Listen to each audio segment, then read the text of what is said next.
काश PWOLS का centre मेरे घर के पास होता।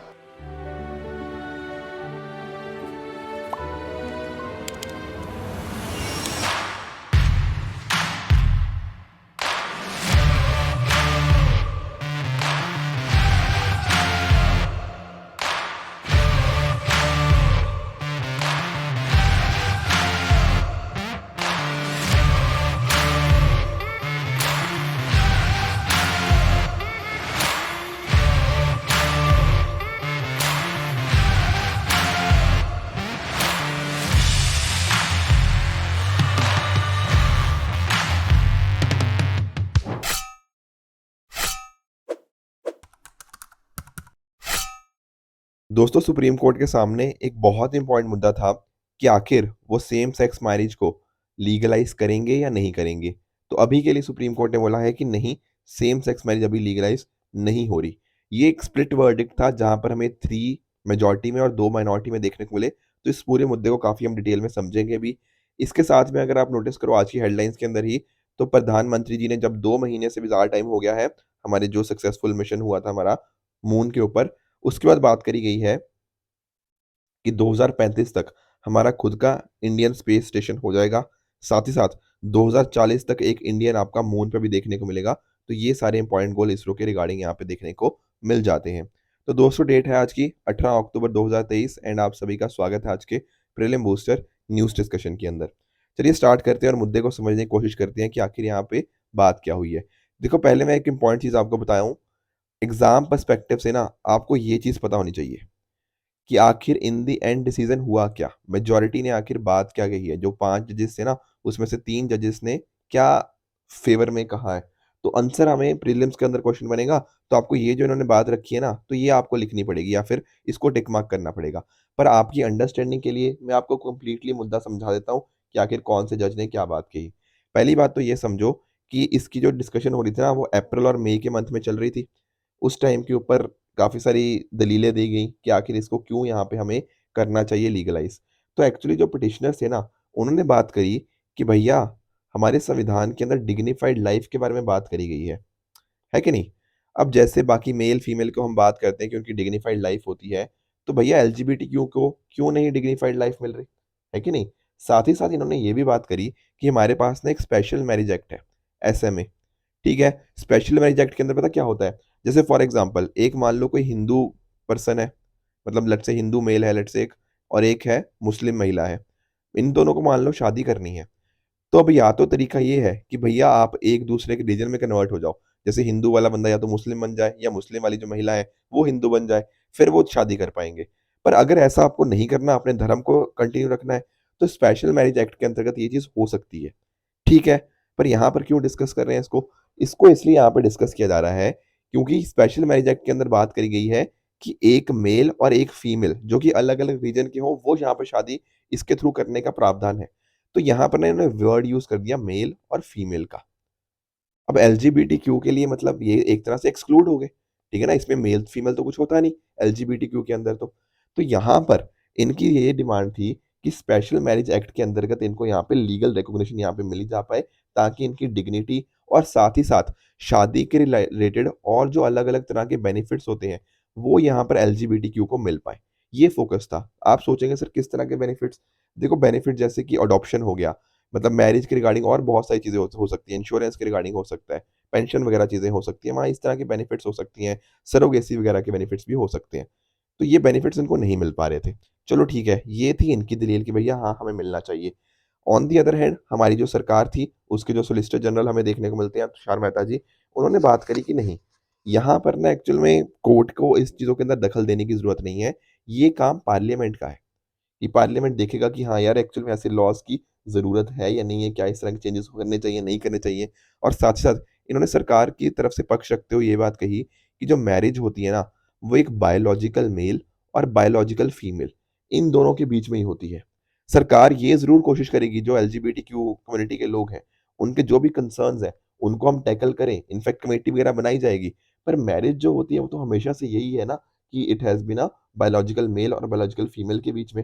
और साथ में सरकार का तर्क ये भी था कि एक अर्बन कॉन्सेप्ट है, एलीटिस्ट कॉन्सेप्ट है। ये आज ही नया एक कॉन्सेप्ट आया है, पहले तो कभी पास्ट में एग्ज़िस्ट नहीं करता था। तो काफ़ी हद तक कोर्ट ने ऑल्दो इन मुद्दों को नहीं माना कि ऐसा नहीं है कि अर्बन एलिटिस्ट है, ये पहले भी एग्ज़िस्ट करता था, बट पॉइंट ऑफ व्यू ये था मतलब सरकार की तरफ से। चलो ठीक है, ये बात तो समझ में आई। अब एक्चुअल में मुद्दा जब दोनों पक्षों ने अपनी बात रख दी, तो कोर्ट का क्या फैसला रहा? देखो, अगर मैं बात करूँ, सीजेआई जो हमारे डीवाई चंद्रचूड़ जी हैं, इन्होंने बात करी कि ऐसा नहीं है कि सिर्फ़ पार्लियामेंट इसमें बात कर सकता है। सुप्रीम कोर्ट भी यहाँ पर अपनी बातें रख सकता है। साथ में उन्होंने ये बात भी कोई कही कि अर्बन कॉन्सेप्ट कहना इसको गलत है, एलिटिस्ट कॉन्सेप्ट इसको कहना गलत है, और मैरिज ना एक तरह का कोई स्टैटिक इंस्टीट्यूशन नहीं है। मैरिज चेंज होता रहता है, ठीक है? एज़ एन इंस्टीट्यूशन चेंजेस आते रहते हैं। पर इन्होंने ये ज़रूर बात कही कि स्पेशल मैरिज एक्ट के प्रोविजंस सुप्रीम कोर्ट यहाँ पे स्ट्राइक डाउन नहीं कर सकता। ये मुद्दा पार्लियामेंट ही कहीं न कहीं डिसाइड करेगा। But at the same time उन्होंने बात करी कि एलजीबीटीक्यू को बहुत सारे बेनिफिट्स देने की अभी ज़रूरत है, जो कि काम सरकार को डेफ़िनिटली करना चाहिए। उसी तरह से जस्टिस कौल ने भी ये बात करी। उन्होंने बात करी कि इनको सिविल यूनियन जो हमारे सेम सेक्स वाले हैं, उनको यहाँ पे मिलना चाहिए। बेसिकली एक सिविल यूनियन बेसिकली को अगर लीगल रिकॉग्निशन मिलता है ना, तो कहीं न कहीं हम उनको काफ़ी हद तक इक्वालिटी दे रहे हैं। एक तरह की लीगल रिकॉग्निशन होती है जब मैं बात करता हूँ सिविल यूनियन की, ताकि उनको अलग-अलग तरह के बेनिफिट्स मिल पाएँ। पर ध्यान रखने वाली बात ये है, ये थी माइनॉरिटी जजमेंट। ये तो 2 जजेस ने बोला जो कि माइनॉरिटी में थे। तो ये बात तो हम नहीं मानेंगे। मतलब हम नहीं मानेंगे इन द सेंस कि इन द एंड वर्डिक्ट क्या है? वर्डिक्ट ये था, जो बाकी तीनों जजेस ने बात करी कि मैरिज कोई फंडामेंटल राइट नहीं है। ये बात आपको बिल्कुल ध्यान में रखनी है। एक्चुअल में अगर आप नोटिस करोगे ना, तो ये बात इन्होंने भी बोली। तो जो फंडामेंटल राइट टू मैरी ना होना, ये पाँचों जजेस ने उसके ऊपर एग्री किया कि मैरिज कोई फंडामेंटल राइट नहीं है। साथ में ही जो माइनॉरिटी जजमेंट जिसमें ये बात करी गई कि हाँ, बच्चे अडॉप्ट करना ये पार्लियामेंट कहीं न कहीं डिसाइड करेगा। सॉरी, मतलब बेसिकली पार्लियामेंट मैरिज के ऊपर डिसाइड करेगा, ठीक है ना? बट जो चिल्ड्रन का अडॉप्शन है, उसके ऊपर यहाँ पे इनका राइट नहीं है। ये बहुत ध्यान से समझना, और साथ ही साथ डिफरेंट डिफरेंट जो राइट्स होंगे, वो भी सरकार डिसाइड करेगी।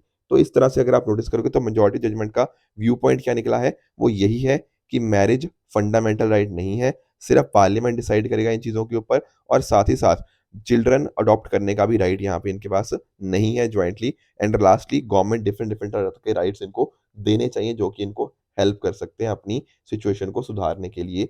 तो ये वाले व्यू पॉइंट्स आपको यहाँ ध्यान में रखने पड़ेंगे। यही आपका एक्चुअली में जजमेंट रहेगा कि इन्होंने नॉन हेटेरोसेक्सुअल कपल्स के अगेंस्ट सिविल यूनियन मतलब जो थी उसके अगेंस्ट बात करी है, लीगलाइज सेम सेक्स मैरिज के अगेंस्ट बात करी है, ठीक है ना? तो ये पॉइंट्स आपको डेफिनिटली यहाँ पे ध्यान में रखेंगे।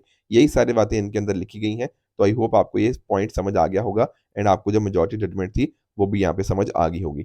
इनके जजमेंट्स के जो इन्होंने बातें लिखी हैं, वो यहाँ पे मैंने आपके लिए मेंशन कर दी हैं, पर डेफिनिटली पॉइंट्स तो मैंने आपको समझा ही दिए हैं, ताकि आपको ये चीज़ पता लग जाए।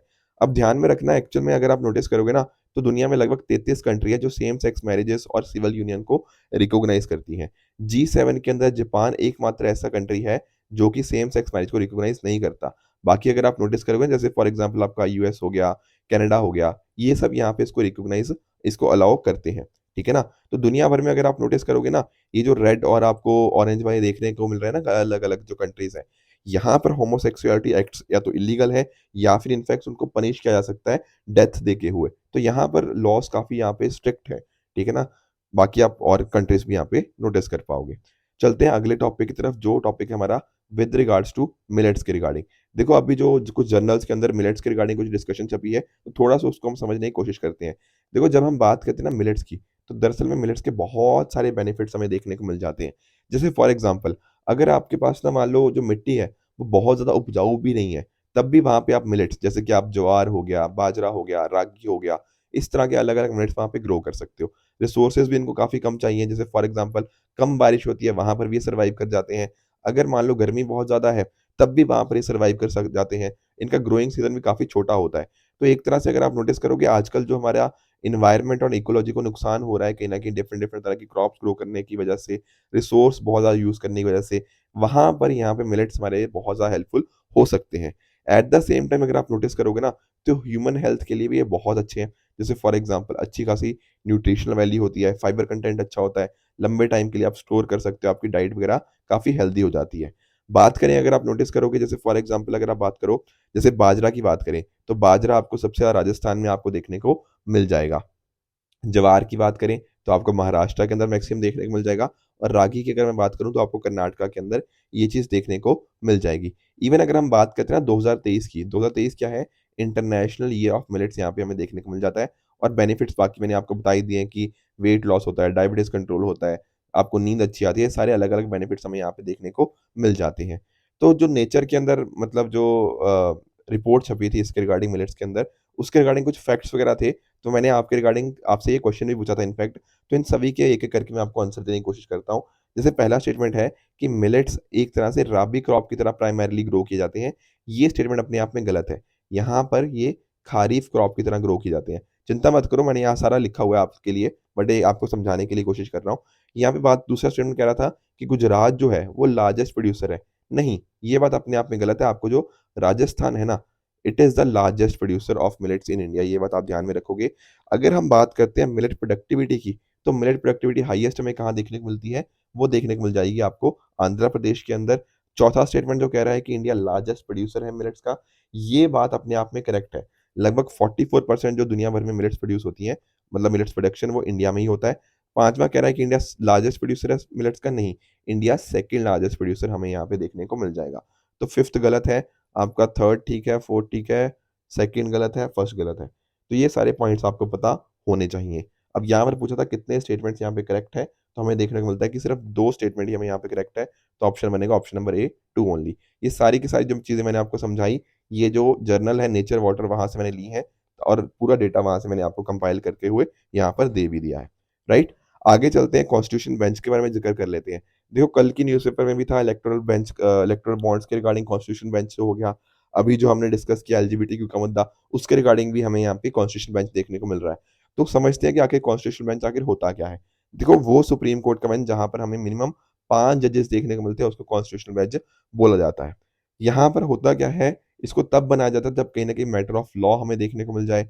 जहाँ पर हमें देखना होगा ना कॉन्स्टिट्यूशन को एक इंटरप्रेट करना होता है या फिर जो कभी न कभी कोई सिग्निफिकेंट लीगल प्रोविज़न जब होती है ना, तब वहाँ पर कॉन्स्टिट्यूशनल बेंच को यहाँ पे इस तरह से कॉन्स्टिट्यूट किया जाता है।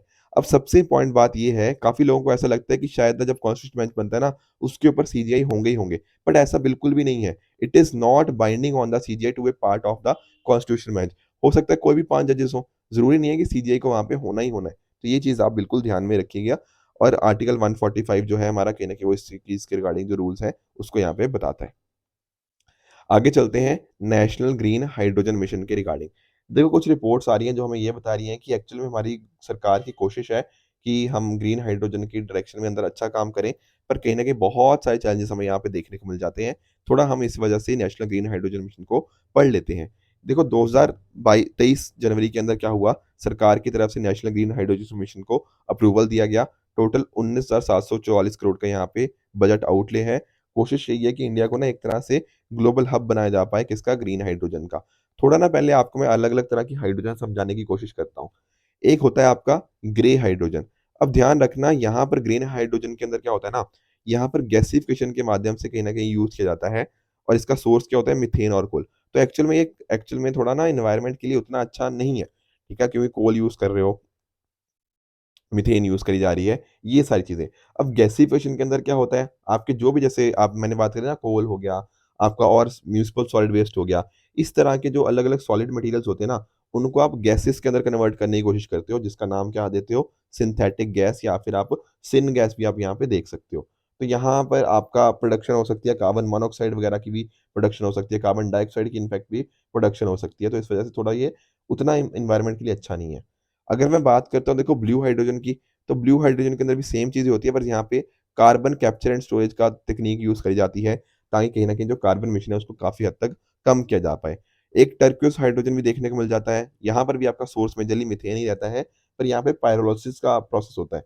यहाँ पर क्या होता है ना कि आप इन चीज़ों का डिकम्पोज़िशन करते हो अलग-अलग जो ऑर्गेनिक मैटर है, पर ऑक्सीजन के एब्सेंस के अंदर। ठीक है? ऑक्सीजन नहीं होता और हाई टेम्परेचर को यहाँ पे यूज़ किया जाता है।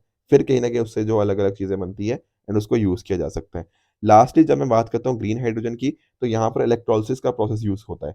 बेसिकली इलेक्ट्रिसिटी को यूज़ किया जाता है केमिकल रिएक्शन करने के लिए। वाटर को आप स्प्लिट करते हो हाइड्रोजन और ऑक्सीजन के अंदर और यहाँ पर रिन्यूएबल इलेक्ट्रिसिटी एक मेजर सोर्स बनता है। तो इस वजह से ये काफ़ी एनवायरनमेंट फ्रेंडली हमें देखने को मिल जाता है। तो आई होप थोड़ा फ़र्क समझ आया होगा टाइप्स ऑफ हाइड्रोजन के अंदर। अब यहाँ पर कौन-सी मिनिस्ट्री है इसके लिए responsible? National green hydrogen mission के regarding that is ministry of new and renewable energy. तो यहाँ पर कुछ सब स्कीम्स भी हैं। एक सब स्कीम का नाम है साइट। साइट क्या है? Strategic intervention for green hydrogen transition programme. इसके माध्यम से क्या होगा, हम जो डोमेस्टिक मैन्युफैक्चरिंग है ना, इन सभी चीज़ों की, उसको यहाँ पे फंड करने की कोशिश कर रहे हैं। साथ में ग्रीन हाइड्रोजन हब्स बनाए जाएँगे। देखा जाएगा कि कौन-सी ऐसी स्टेट्स हैं या कौन-से ऐसे रीजन्स हैं, जहाँ पर हम बड़े लेवल के ऊपर हाइड्रोजन की प्रोडक्शन कर पाएँगे, तो उनको यहाँ पे अकॉर्डिंगली आइडेंटिफ़ाई किया जाएगा। तो 2030 तक हमारे कुछ आउटकम्स हम सोच रहे हैं। जैसे फॉर एग्ज़ाम्पल हम चाहते हैं कम से कम 5 million metric ton of capacity हो जाए ग्रीन हाइड्रोजन प्रोडक्शन की। साथ ही साथ हमारी कोशिश है 125 गीगावाट रिन्यूएबल एनर्जी कैपेसिटी की, जहाँ पर 8 लाख करोड़ की इन्वेस्टमेंट होगी एंड 6 लाख से भी ज़्यादा जॉब यहाँ पे क्रिएट होंगी। फॉसिल फ्यूल्स हमें इंपोर्ट कम करना है बाय मतलब 1 लाख करोड़ एंड साथ ही साथ आप 50 मिलियन मेट्रिक टन्स का भी आप यहाँ पे देख पाओगे कि ग्रीन हाउस गैस एमिशन को हमें कहीं न कहीं कम करना है। तो ये सारे बेनिफिट्स भी आप यहाँ पे देख पाओगे कि ये पूरे सेक्टर्स हैं कहीं न कहीं वो डिकार्बनाइज़ हो जाएँगे, उतना कार्बन यूज़ नहीं होगा, ठीक है ना? मैन्युफैक्चरिंग कैपेबिलिटीज़ मिलेगी, साथ-साथ एम्प्लॉयमेंट अपॉर्च्युनिटीज़ और भी बहुत सारी इम्प्रूव होंगी। ये सारे यहाँ पे इसके मिशन के एडवांटेजेस देखने को मिल जाएँगे। देखो 2 दिन पहले मैंने आपके साथ वर्ल्ड फूड डे भी डिस्कस किया था, 16 अक्टूबर को। उस टाइम भी मैंने आपको बताया था वर्ल्ड फूड डे की क्या थीम थी, water is life, water is food के बारे में। एक्चुअल में क्या हुआ है ना, एक रिपोर्ट आई है, बस मुझे आपको रिपोर्ट का ही बताना था, the high cost of cheap water. ये उस उपलक्ष्य के अंदर ही इसको रिलीज़ किया गया है, क्योंकि इस बार की थीम जो वर्ल्ड फूड डे की थी, वो वाटर के रिगार्डिंग ही थी। और इसमें बात करी गई है जो वाटर और फ्रेश वाटर इकोसिस्टम के अलग-अलग बेनिफिट्स। एक्चुअल में क्या है ना, इसके जो बेनिफिट्स हैं उनको इकोनॉमिक टर्म्स में निकालने की कोशिश करी गई है। जैसे फॉर एग्ज़ाम्पल आप पानी को यूज़ करते हो, उसके अलग-अलग बेनिफिट्स हैं। जैसे फॉर एग्ज़ाम्पल आप घरों के अंदर अपने पानी को यूज़ करते हो, एग्रीकल्चर हो गया, इंडस्ट्रीज़ हो गया। तो इस तरह से कम ना 7.5 ट्रिलियन डॉलर इतने ज़्यादा डायरेक्ट इकोनॉमिक बेनिफिट्स हैं। उसी तरह से इनडायरेक्ट बेनिफिट्स के अंदर बात करो, सॉइल हेल्थ इंप्रूव होती है, कार्बन स्टोरेज हो गया। ये सारे बेनिफिट्स मिला के ना टोटल 50 ट्रिलियन डॉलर के अराउंड हमें ये नंबर्स देखने को मिल जाते हैं। तो एक्चुअली वाटर को ना इकोनॉमी के साथ यहाँ पे लिंक करने की यहाँ पे बात करी गई है। साथ में इन्होंने ये भी बात करी है गई है कि हम एग्रीकल्चर के अंदर अनसस्टेनेबल प्रैक्टिसेस को यूज़ कर रहे हैं, ठीक है ना? तो ये यहाँ पर काफ़ी इस इश्यूज़ भी यहाँ पे बात करी गई है। बाकी थीम के बारे में तो मैंने आपको बता ही दिया, water is life, water is food, leave no one behind इस बार की थीम है। तो दोस्तों आज के डिस्कशन की बेस के ऊपर मैं कुछ क्वेश्चन दे रहा हूँ। इन सभी क्वेश्चंस का ट्रू और फॉल्स के अंदर आंसर आप मुझे नीचे कमेंट्स में बताइए कौन-सा ठीक है, कौन-सा गलत है। साथ में ही एक क्वेश्चन दे रहा हूँ इंतिफादा के रिगार्डिंग, ठीक है? न्यूज़ में बना रहा है। मैं थोड़ा इसके रिगार्डिंग डिस्कस भी करूँगा। हमास क्या है, ठीक है? वो भी मैंने पहले भी बताया है। एक बार फिर से मैं और भी थोड़ा डिस्कशन इसके रिगार्डिंग कर दूँगा। दूसरा साइक मिशन के रिगार्डिंग है। एक बार ट्राई कीजिएगा इसको भी, फिर अकॉर्डिंगली कल हम इसको भी डिस्कस कर लेंगे। लास्ट लेक्चर के अंदर मैंने होमवर्क दिया था, उसको एक बार मैं आपको आंसर बता देता हूँ। जैसे आईटी एक्ट 2000 सेक्शन 66 ई ये कह रहा है कि जो डीप फेक क्राइम्स है उनके ऊपर एप्लीकेबल होता है। तो ये बात अपने आप में बिल्कुल करेक्ट है। दूसरे स्टेटमेंट की बात करें that is tea board of India, इसके हेडक्वार्टर्स क्या मद्रास में है? नहीं, बिल्कुल गलत है। इसके हेडक्वार्टर्स हमें कोलकाता के अंदर देखने को मिल जाएँगे। सेकंड स्टेटमेंट आपकी फ़ॉल्स हो जाएगी। तीसरा इक्वाडोर की अगर बात करूँ तो कह रहा है ये लीबिया को बॉर्डर करता है ऑन द नॉर्थ। अरे नहीं, ये देखो आपका इक्वाडोर। ये इक्वाडोर के नॉर्थ में आपको क्या देखने को मिलेगा? आपको कोलंबिया देखने को मिलेगा। आपको पेरू आपको देखने को मिलेगा जो ईस्ट और साउथ साइड के ऊपर, और इस साइड के ऊपर आपको पैसिफिक ओशन। कल हमने गालापागोस आइलैंड की भी बात करी थी। तो ये चीज़ें आपको पता होनी चाहिए।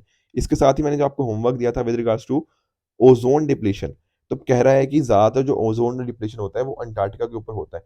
बिल्कुल, ये बात अपने आप में बिल्कुल यहाँ पे ठीक देखने को मिल जाएगी।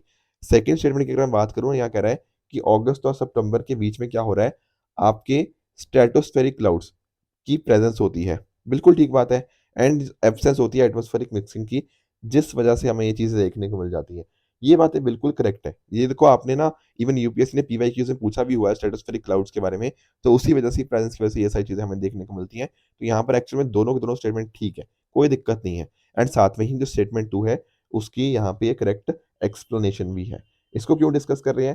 क्योंकि जो यूरोपियन स्पेस एजेंसी है ना, उसने कुछ इनकी रिकॉर्डिंग्स करी थी और पाया था कि जो ओज़ोन होल हमें देखने को मिलता है अंटार्कटिका रिगार्डिंग, वो काफ़ी बड़ा हमें देखने को मिला है। तो ये बातें इसकी वजह से हमने यहाँ पे डिस्कस कर ली।